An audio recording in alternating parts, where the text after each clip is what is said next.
بسم اللہ الرحمن الرحیم۔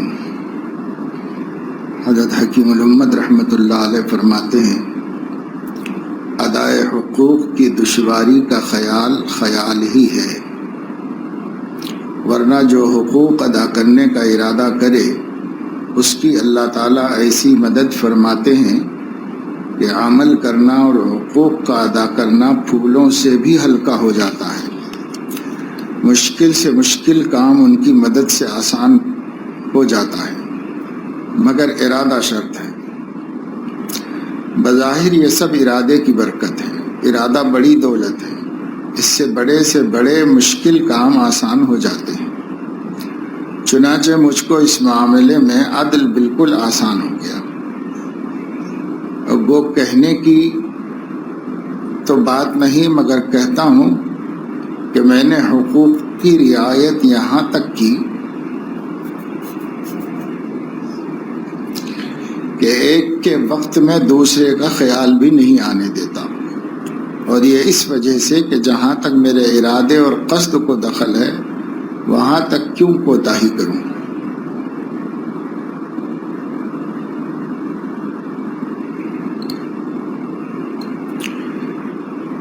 فرمایا کہ حضرت حاجی صاحب رحمۃ اللہ علیہ کی شکل میں اللہ تعالیٰ نے ایک حجت پیدا کی تھی۔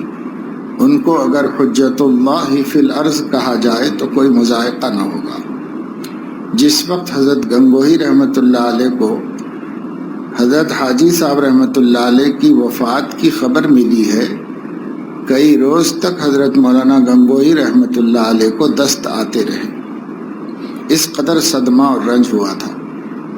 بظاہر یہ معلوم نہ تھا کہ حضرت گنگوہی کو اس قدر محبت حضرت کے ساتھ ہوگی۔ حضرت گنگوہی رحمۃ اللہ علیہ حضرت کی نسبت بار بار رحمت للعالمین فرماتے تھے۔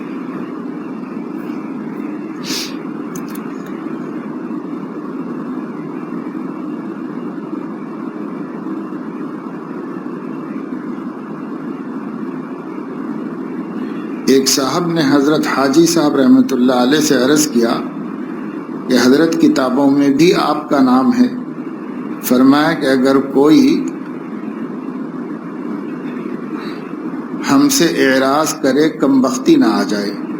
حضرت وہاں نہ جبہ تھا نہ خاص لباس تھا، دیکھنے سے تھانہ بھون کے ایک شیخزادے معلوم ہوتے تھے، مگر اہل بصیرت کی نظر میں ایک شان تھی۔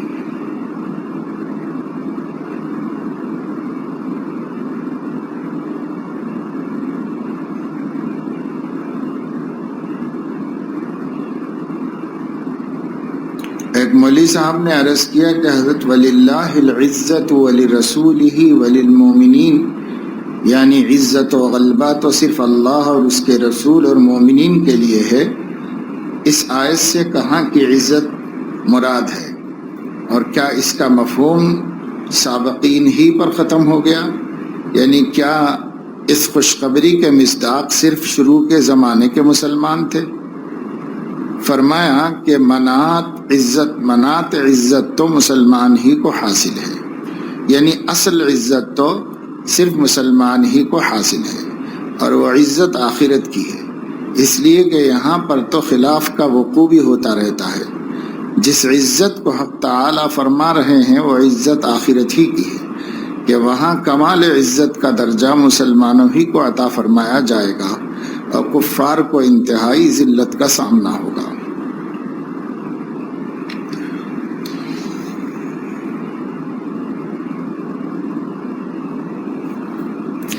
ایک ولی صاحب نے عرض کیا کہ جس جگہ بزرگ رہتے ہیں اس جگہ میں ایک خاص برکت اور نور ہوتا ہے۔ اس پر فرمایا میں نے خود حضرت حاجی صاحب رحمۃ اللہ علیہ کا مقولہ سنا ہے۔ فرمایا کرتے تھے کہ جائے بزرگاں بجائے بزرگاں واقعی برکت ضرور ہوتی۔ فرمایا کہ حضرت مولانا شیخ محمد صاحب رحمۃ اللہ علیہ فرمایا کرتے تھے کہ حضرت حاجی صاحب رحمۃ اللہ علیہ جب حج کو تشریف لے گئے تھے، ان کی جگہ بیٹھ کر ذکر کرتا تھا تو زیادہ انوار و برکات محسوس ہوتے تھے، اور جگہ میں یہ بات نصیب نہیں ہوتی تھی۔ یہ تو مشاہدہ ہے۔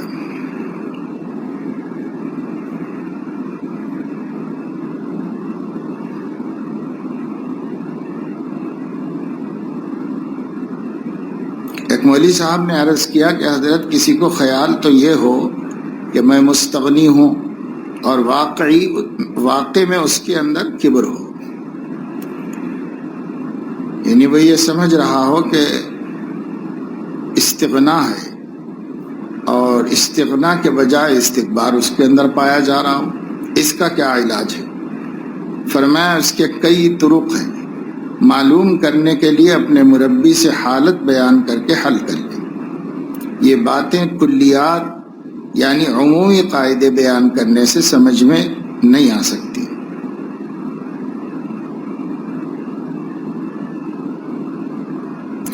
مرید کے واقعات جزئیہ سے مصلح خود سمجھ لے گا۔ ایک سلسلے گفتگو میں فرمایا کہ بڑا شخص دین کا ہو یا دنیا کا، اس میں استغنا ضرور ہوتا ہے۔ بڑے سے مراد یہاں پر اہل کمال ہے، اہل مال نہیں۔ اہل کمال کا حوصلہ بھی بڑا ہوتا ہے۔ سر سید کا ایک واقعہ عجیب و غریب ہے۔ ایک شخص انگریزی تعلیم یافتہ ملازمت نہ ملنے کی وجہ سے پریشان تھی۔ کیا سوچی کہ ایک بہت بڑے انگریز آفیسر کے پاس پہنچے اور کہا کہ میں سر سید کا داماد ہوں، مجھ کو ملازمت کی ضرورت ہے۔ وہ انگریز بہت ہی خاطر سے پیش آیا اور اکرام کیا اور کہا کہ آپ ٹھہریں۔ ان کو ٹھہرا کر ان کی لا علمی میں ایک تار سر سید کو دیا۔ جلدی پہنچنے والا خط، اس زمانے میں تار ہوتا تھا، جلدی بھیجا پہنچتا تھا۔ ایک تار سر سید کو دیا کہ فلاں شخص اس نام کا ہمارے پاس ملازمت نوکری کے خیال سے آیا ہے اور اپنے کو آپ کا داماد کہتا ہے، کیا یہ واقعہ صحیح ہے؟ یہ تحقیق کے لیے ٹیلی گرام بھیج دیا۔ جواب میں سر سید نے اس انگریز کو لکھا کہ بالکل صحیح ہے، ضرور آپ ملازمت کی کوشش فرما دیں، میں ممنون رہوں گا۔ اس شخص کو ملازمت مل گئی۔ انہوں نے جواب میں کہہ دیا کہ ہمارے داماد ہی ہیں، دے دیجیے نوکری، تو نوکری دے دی، مل گئی اس کو۔ ایک روز اتفاقاً اس انگریز نے اس شخص سے واقعہ بیان کر دیا۔ پرانا ہو گیا تو کبھی بول دیا باتوں باتوں میں کہ صاحب آپ کے خسر صاحب سے تحقیق کر کے میں آپ کو ملازمت دیا ہوں، یہ بتا دیا ہوں۔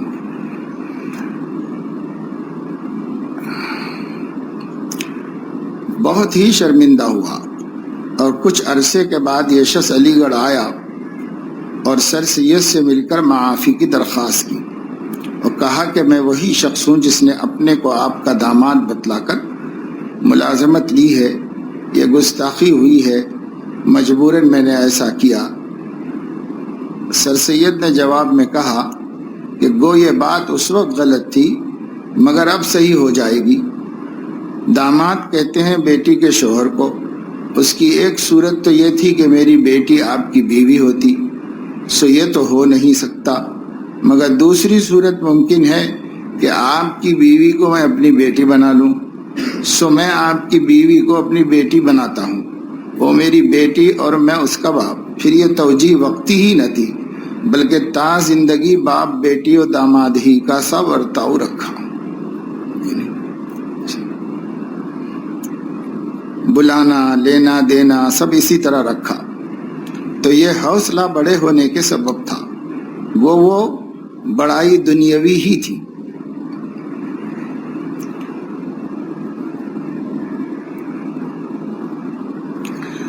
بس ان کے ذہن میں ایک بات آ گئی کہ بھئی کسی مسلمان کو میرے نام سے ہی نوکری مل گئی تو چلو ٹھیک ہے۔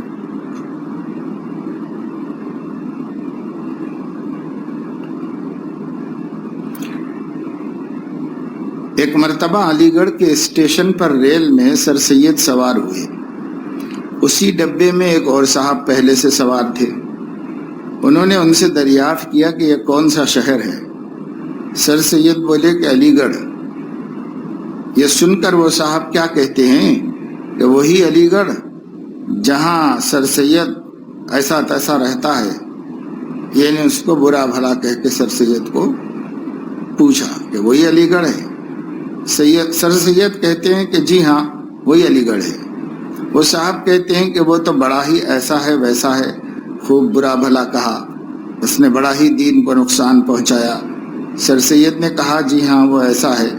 یہ صاحب اور زیادہ کھلے اور کئی اسٹیشن تک تبرہ کرتے چلے گئے، یعنی ان کو برا بھلا کہتے اور ان کی مذمت کرتے چلے گئے۔ سر سید کو ذرا برابر تغیر نہیں ہوا، تصدیق کرتے رہے۔ آخر ایک اسٹیشن پر ان تبرہ کرنے والے صاحب نے کھانا کھانے کے لیے نکالا۔ جب کھانے بیٹھے تو ان کی بھی تواضع کی کہ آپ بھی کھا جائیے، کھانے میں شریک ہو جائیے۔ تو سر سید سے کہا کہ آپ بھی شریک ہو جائیے۔ سر سید نے جواب دیا کہ آپ کھائیں۔ انہوں نے کہا کہ مصنوعی تواضع نہیں، آ جائیے۔ سر سید نے پھر ٹالا۔ انہوں نے پھر اصرار کیا کہ میری دل شکنی ہوگی اگر آپ نہیں کھائیں گے۔ سر سید نے کہا کہ مجھ کو کچھ عذر ہے۔ ان کا اس پر بھی اصرار ہوا۔ سر سید نے کہا کہ واقعی مجھ کو عذر ہے۔ انہوں نے کہا وہ عذر کیا ہے، بتلا دیجئے۔ سر سید نے کہا کہ بتلانے کا نہیں ہے۔ انہوں نے کہا کہ بتلانا ہوگا۔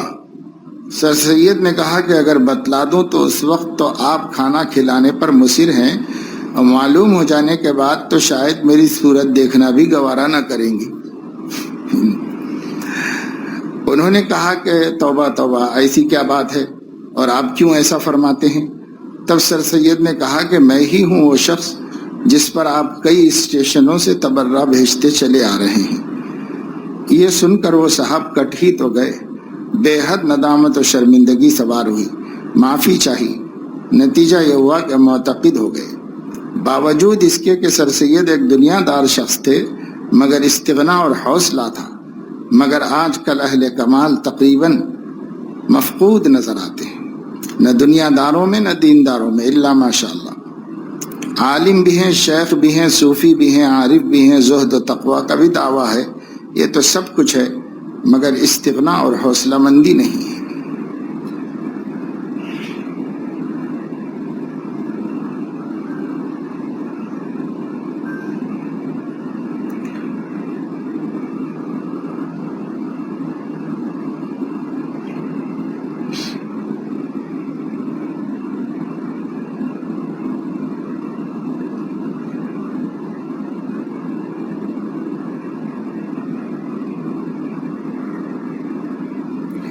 ایک مولوی صاحب نے عرض کیا کہ حضرت، اگر کوئی نیک عمل اقتضاء طبعی کی وجہ سے صادر ہو گیا تو کیا وہ بھی موجب اجر ہوگا؟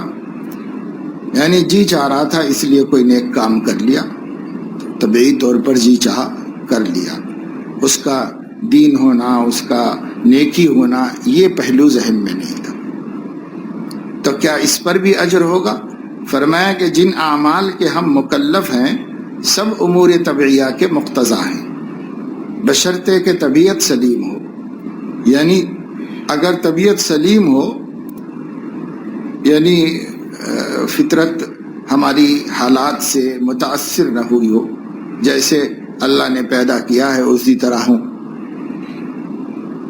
یعنی اگر طبیعت سلیم ہو تو وہ ہر نیک عمل کو چاہے گی، اور ہر نیک عمل طبیعت کا تقاضا ہوگا۔ اب چاہے وہ عمل طبیعت کے تقاضے کی وجہ سے ہو، اجر تو ضرور ہوگا، البتہ نیت اور اختیار شرط ہے۔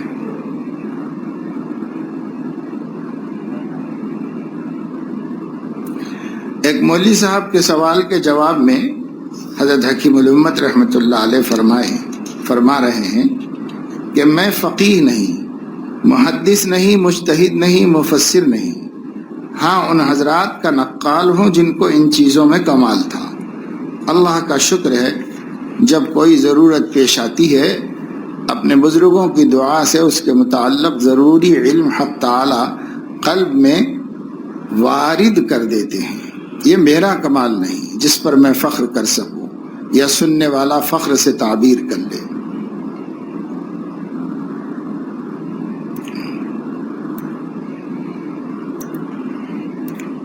اور اسی لیے حضرت کو جب کبھی کوئی بہت تحقیقی بیان ہو جاتا اور مجلس میں اہل علم ہوتے، ان کی طبیعت کھل جاتی اور خوش ہو جاتے، اور وہ کہتے کہ حضرت آج آپ نے اس طرح اس مسئلے کو سمجھا دیا کہ کبھی نہیں سمجھ میں آیا تھا، تو فوراً حضرت فرماتے تھے کہ یہ سب حضرت حاجی صاحب کا کمال ہے، کبھی بھی اسے اپنے پر نہیں لیا، اپنا کمال نہیں سمجھا، ہمیشہ حضرت حاجی صاحب رحمۃ اللہ علیہ کی طرف اس کو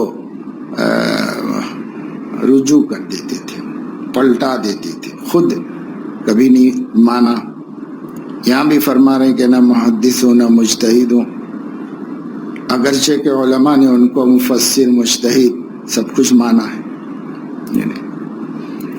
رمزی اٹاوی نے کہا تھا کہ مفسر، محدث، مجتہد، فقیہ، عالم، حافظ و قاری بئی ہما صفات، اظہار سے باری، تکبر سے بری، اظہار سے عاری۔ یہ حضرت کی شان میں انہوں نے کہا تھا حضرت کے انتقال کے بعد۔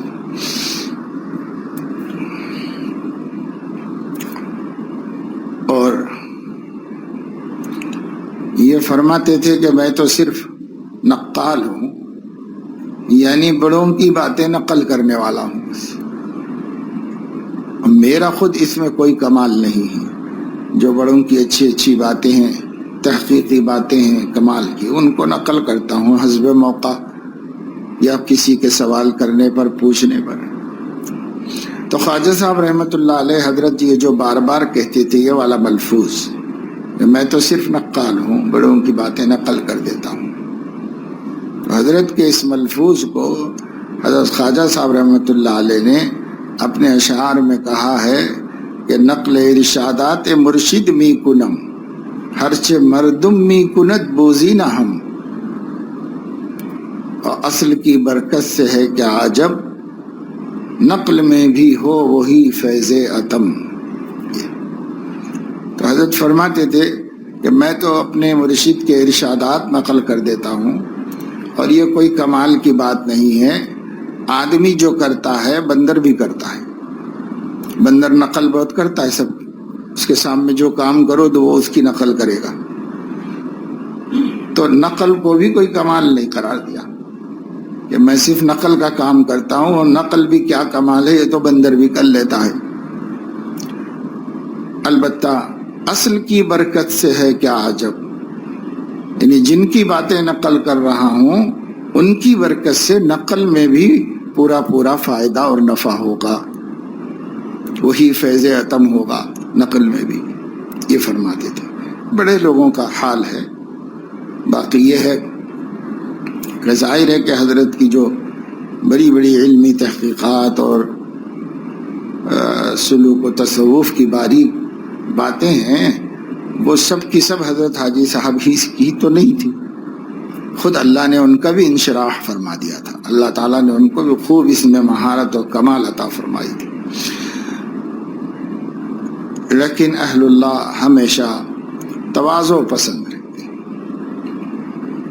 ایک مولوی صاحب نے عرض کیا کہ حضرت ذرا اس کا مطلب بیان فرما دیں، اس کا مطلب کیا ہے؟ یعنی یہ ایک شعر کے بارے میں کہا کہ صحبت نیکاں اگر یک ساعت است، بہتر است سالہ زہد و طاعت است۔ تھوڑی دیر نیک لوگوں کی صحبت 100 سالہ زہد اور عبادت سے بہتر ہے۔ یہ جو شعر ہے اس کا کیا مطلب ہے؟ نیکوں کی صحبت اگر 1 ساعت کے لیے میسر ہو جائے تو 100 سالہ زہد و طاعت سے جو بغیر رہبر کامل کے ہو بہتر ہے۔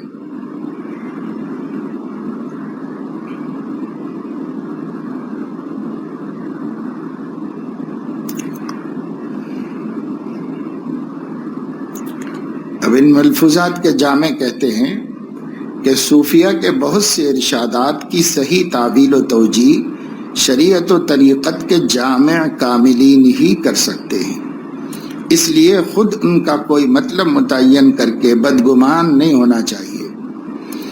یہ شعر بھی ایسا ہی ہے جو بظاہر غلط محسوس ہو رہا ہے۔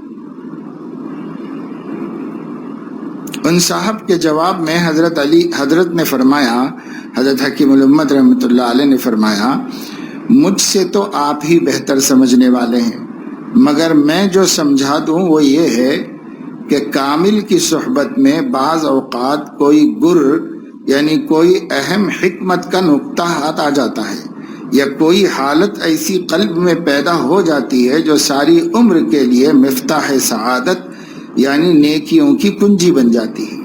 یہ عمومی بات نہیں، ہر وقت ہر ساعت مراد نہیں، بلکہ وہی وقت اور وہی ساعت مراد ہے جس میں ایسی حالت پیدا ہو جائے جو ساری زندگی کی اصلاح کا ذریعہ بن جائے۔ وہ 100 سالہ طاعت سے بہتر ہے۔ عرض کیا تو کیا ہر صحبت اس وجہ مفید نہ ہوگی؟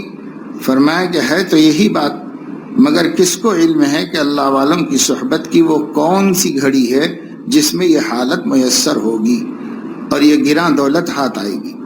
ہر صحبت و مجلس میں اس کا احتمال ہے، اس لیے ہر صحبت کا اہتمام کرنا چاہیے، اس سے ہر صحبت کا مفید اور نافع ہونا ظاہر ہے۔ اور اس حالت کو 100 سالہ طاعت کے قائم مقام بتلانے کو ایک مثال سے سمجھ لیجیے۔ اگر کسی شخص کے پاس 100 گنی یعنی سونے کے روپیے ہوں تو بظاہر اس کے پاس امتعہ یعنی کام کے ساز و سامان میں سے ایک چیز بھی نہیں ہے، یعنی 100 روپے سونے کے 100 سکے ہوں اس کے پاس، تو اس کے پاس جو ہے بستر اور برتن اور کھانے پینے کی چیزیں اور جوتا اور ٹوپی یہ سب تو ہے ہی نہیں جو ضرورت کی چیزیں یہ نہیں ہے۔ مگر اگر ذرا تعمق کی یعنی گہری نظر سے دیکھا جائے تو ہر چیز اس کے قبضے میں ہے۔ اسی طرح اگر وہ خاص ایمان و یقین اور اللہ کی محبت کی کیفیت اس کے اندر پیدا ہو گئی تو بظاہر تو نیک اعمال اور خاص طاعات میں سے کوئی بھی چیز اس کے پاس نہیں، مگر حکماً ہر چیز اس کے پاس ہے، یعنی اس کو اس خاص قلبی کیفیت کی بنا پر تمام نیکیوں کی توفیق ہو جایا کرے گی۔ پس مراد اعمال پر قدرت ہونا ہے، یہی بزرگوں کی صحبت سے حاصل ہونے والی اصل دولت ہے، اور اسی لیے اس کو ساری سعادت اور نیکیوں کی کنجی کہا گیا ہے۔ اسی سے سب کام اس کے بن جائیں گے۔ اصل چیز وہی نیک کام ہیں جن کی یہ مفتاح یعنی کنجی صحبت میں نصیب ہو گئی۔ اگر وہ اعمال نہ کیے تو نری مفتاح کس مصرف کی؟ اسی لیے یہ کہتا ہوں کہ بدون اعمال نہ کچھ اعتبار ہے، اقوال کا نہ احوال کا نہ کیفیات کا۔ اسی لیے یہ کہتا ہوں کہ بدون اعمال صالحہ کے نہ اقوال کا کچھ اعتبار ہے، نہ احوال کا نہ کیفیات کا۔ اسی لیے ان چیزوں یعنی احوال و کیفیات میں سے کسی چیز میں بھی دلچسپی نہ ہونا چاہیے، یعنی ان احوال سے نہ لطف وجد آنا معتبر ہے اور نہ مخصوص سمجھ کر ان پر اطمینان ہو جانا معتبر ہے۔ اگر اعتبار کے قابل کوئی چیز ہے تو وہ اعمال صالحہ کی توفیق ہے، خواہ بدنی ہو خواہ قلبی، اور اعمال بلا توفیق حق کے مشکل، اور توفیق عادتاً موقوف ہے کامل کی صحبت پر، یعنی عموماً ہوتا یہی ہے کہ اعمال صالحہ کی توفیق اللہ کے صالح بندوں کی صحبت سے ہی نصیب ہوتی ہے۔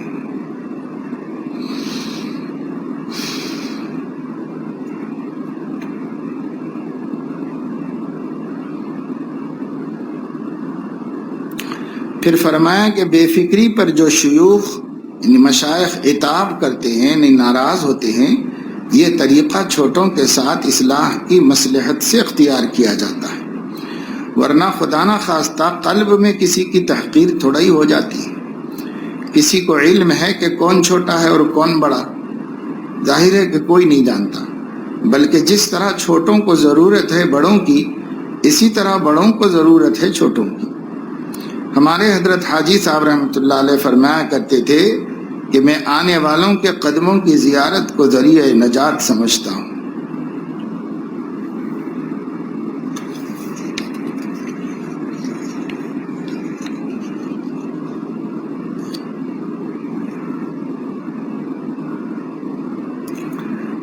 ارشاد فرمایا کہ لوگوں کے قلوب میں اعمال کی قدر نہیں، لوگوں کے قلوب میں اعمال کی قدر نہیں ہے، کسی غالی درویش نے نماز کی نسبت حضرت حاجی صاحب رحمۃ اللہ علیہ سے عرض کیا تھا کہ حضرت جب دل متوجہ نہ ہو تو اس اٹھک بیٹھک سے کیا نتیجہ؟ نماز کے بارے میں کہا کہ اگر اللہ تعالیٰ کی طرف دل متوجہ نہ ہو تو یہ نماز کو اٹھک بیٹھک کہا کہ اس اٹھک بیٹھک سے کیا نتیجہ؟ حضرت حاجی صاحب نے فرمایا کہ اسی اٹھک بیٹھک کی قیمت وہاں معلوم ہوگی کہ کس درجے کی چیز ہے۔ فرمایا کہ یہی سب کچھ ہے، اگر حق تعالیٰ اسی کی توفیق عطا فرمائے اور بلا حضور قلب ہی اٹھک بیٹھک ہو جایا کرے تب بھی بڑی دولت ہے۔ وقت پر اللہ کا حکم مان لینا اور اس کی سامنے بندگی کے ساتھ حاضر ہو جانا اور جو آداب بندگی سکھائے گئے ہیں اس کو ادا کر دینا، یہ کوئی معمولی بات ہے کیا؟ یہ بھی بہت بڑی بات ہے۔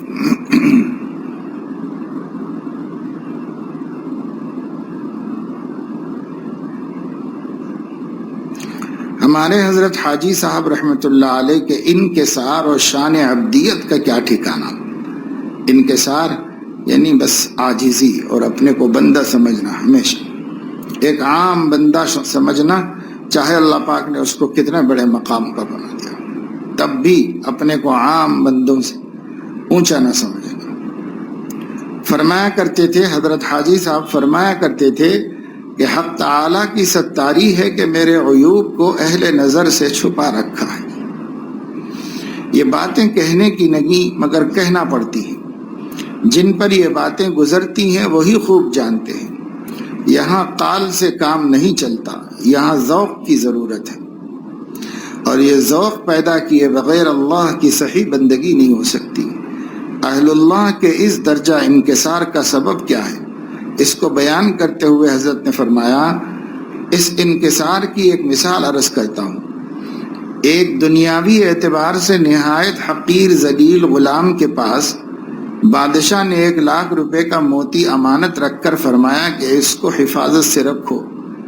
اب لوگ تو سمجھ رہے ہیں کہ بادشاہ کے نزدیک بڑا مقرب ہے، بڑا امین ہے، بادشاہ کو اس پر بڑا اعتماد ہے، اور ایسا سمجھنا ایک معنی کر ٹھیک بھی ہے۔ اگر یہ بات نہ ہوتی تو ایسی قیمتی چیز اس کے سپرد کیسے کرتا؟ مگر میں جو عرض کرنا چاہتا ہوں وہ یہ ہے کہ اس وقت اس حقیر ذلیل غلام کی حالت دیکھنے کے قابل ہے۔ وہ ڈرتا کانپتا رہے گا کہ کہیں کچھ کوتاہی ہو گئی تو یہی نہیں کہ یہ جو بے استحقاق عزت مل گئی ہے وہ چھین نہ لی جائے گی، بلکہ کہیں دیگر غلاموں کی کوتاہی سے زیادہ شدید سزا نہ ملے کہ ہمارے اعتماد کو ٹھیس پہنچائی اور ناقدری کی۔ یہی حال اہل اللہ اور مقربان خصوصی کا ہوتا ہے کہ وہ لرزاں ہیں اور ترساں ہیں، راتوں کو نیند نہیں آتی کہ دیکھیے کہیں امانت میں کوئی کوتاہی نہ ہو جائے۔ میرے وجود اور میری حیثیت سے زائد مجھ کو امانت سپرد کر دی گئی، اب ان پر اس کی 2 حالتیں طاری ہوتی ہیں، ایک شکر کی اور ایک خوف کی۔ دونوں ہی کی ضرورت ہے، اور دونوں کو جمع کرنا اور ان کے حقوق بجا لانا آسان بات نہیں۔ واقعی یہ طریق بہت ہی نازک ہے، ہزاروں سر مار کر بیٹھ گئے مگر منزل مقصود تک رسائی نہیں ہوئی۔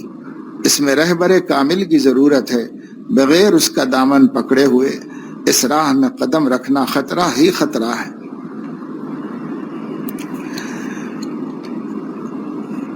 دیکھیے مثال سے کس قدر سمجھ میں آ جائے گا۔ ایک انسان ہے، عالم ہے، محدث ہے، مفسر ہے، فقیہ ہے، مجتہد ہے، حافظ ہے، قاری ہے، نیک ہے، حسین ہے، تندرست ہے، اور باوجود اس کے اس کو اپنے کسی کمال پر فخر کی نظر نہ ہو۔ کیا یہ سہل بات ہے؟ البتہ جو کمالات اس کو عطا ہوئے ہیں ان پر خوش ہونا یا ان کا اقرار یہ بری بات نہیں، بلکہ حد کے اندر ہو تو اچھی بات ہے۔ قل بفضل اللہ وبرحمتہ فبذلک فلیفرحوا۔ لیکن ان کمالات کی بنا پر غیر اہل کمالات کی تحقیر کرنا یہ ہے نظر مذموم۔ اسی طرح یہ بھی نظر مذموم ہے کہ یہ خیال کرے کہ میں ان کمالات کی وجہ سے خدا کے نزدیک مقبول ہو گیا۔ کیا خبر ہے مقبولیت اور عدم مقبولیت کی؟ حضرت ممکن ہے کہ یہ تو سمجھ رہا ہے میں مقبول ہوں اور وہاں مردود ہے۔ حاصل یہ ہے کہ ظاہری کمالات دلیل مقبولیت نہیں، ممکن ہے کہ ہمارے اندر کوئی ایسی باطنی خرابی ہو جو اللہ میاں کو ناپسند ہو۔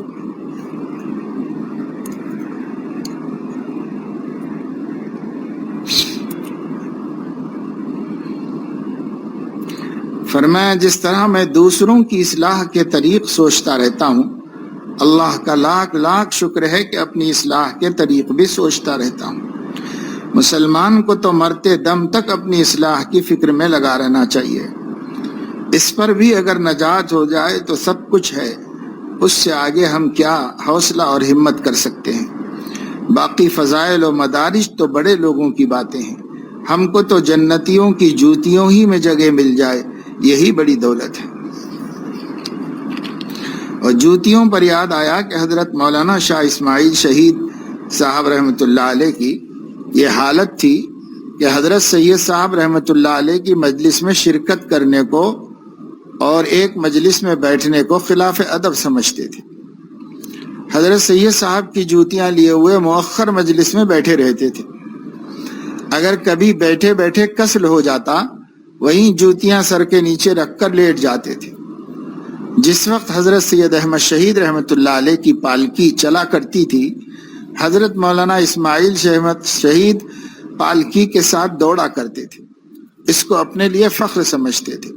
چاندنی چوک میں پالکی جا رہی ہے اور چاندنی چوک میں سے ہو کر پالکی جا رہی ہے اور آپ ساتھ دوڑ رہے ہیں، حالانکہ دہلی میں اس خاندان کے ہزاروں سلامی یعنی عقیدت مند تھے، مگر ذرہ برابر حضرت شہید صاحب اس کی پرواہ نہ کرتے تھے۔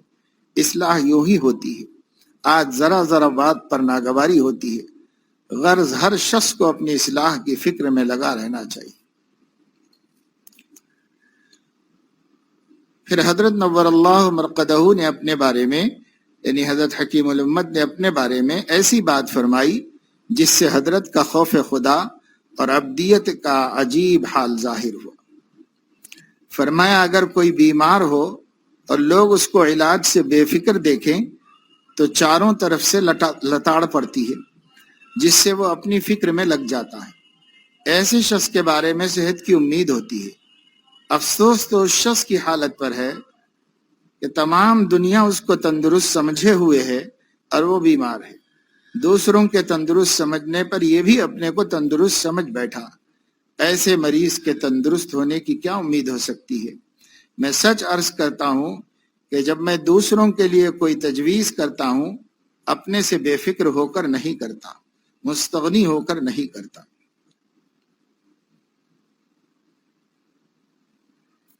جب ضرورت پیش آتی ہے، میرا معمول ہے کہ میں حکیم صاحب کے پاس خود جاتا ہوں، ان کو نہیں بلاتا۔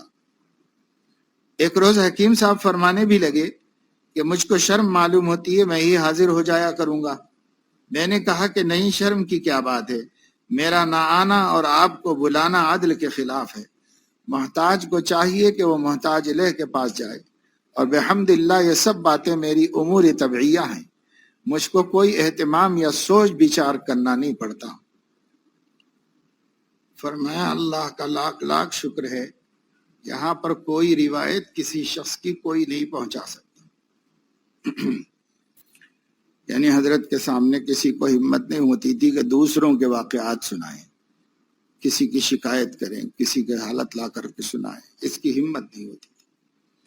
ایک مولوی صاحب نے عرض کیا کہ یہ بات تو یہاں پر خاص ہے، ورنہ قریب قریب اکثر بزرگوں کے یہاں حکایت شکایت کا سلسلہ کم و بیش رہتا ہے۔ فرمایا جی ہاں، بحمد اللہ میں ان باتوں کا خیال رکھتا ہوں۔ عرض کیا کہ حضرت سنتے ہی نہیں؟ نیز حضرت کے اصول و قواعد اس قسم کے ہیں کہ اس کے خلاف کی کوئی ہمت بھی نہیں کر سکتا۔ فرمایا ڈھیل سے متعلق سنیے، حاجی عبد الرحیم بھائی مرحوم کے ملازم تھے، ان کے متعلق میرے بڑے گھر میں سے ایک معاملے میں مجھ سے شکایت کی، یعنی حضرت کی 2 بیویاں تھیں تو بڑے گھر میں سے ایک صاحب حاجی عبد الرحیم تھے، حضرت کے کام کاج کر لیا کرتے تھے، خدمت گزار تھے، بڑے بھائی تھے حضرت کے۔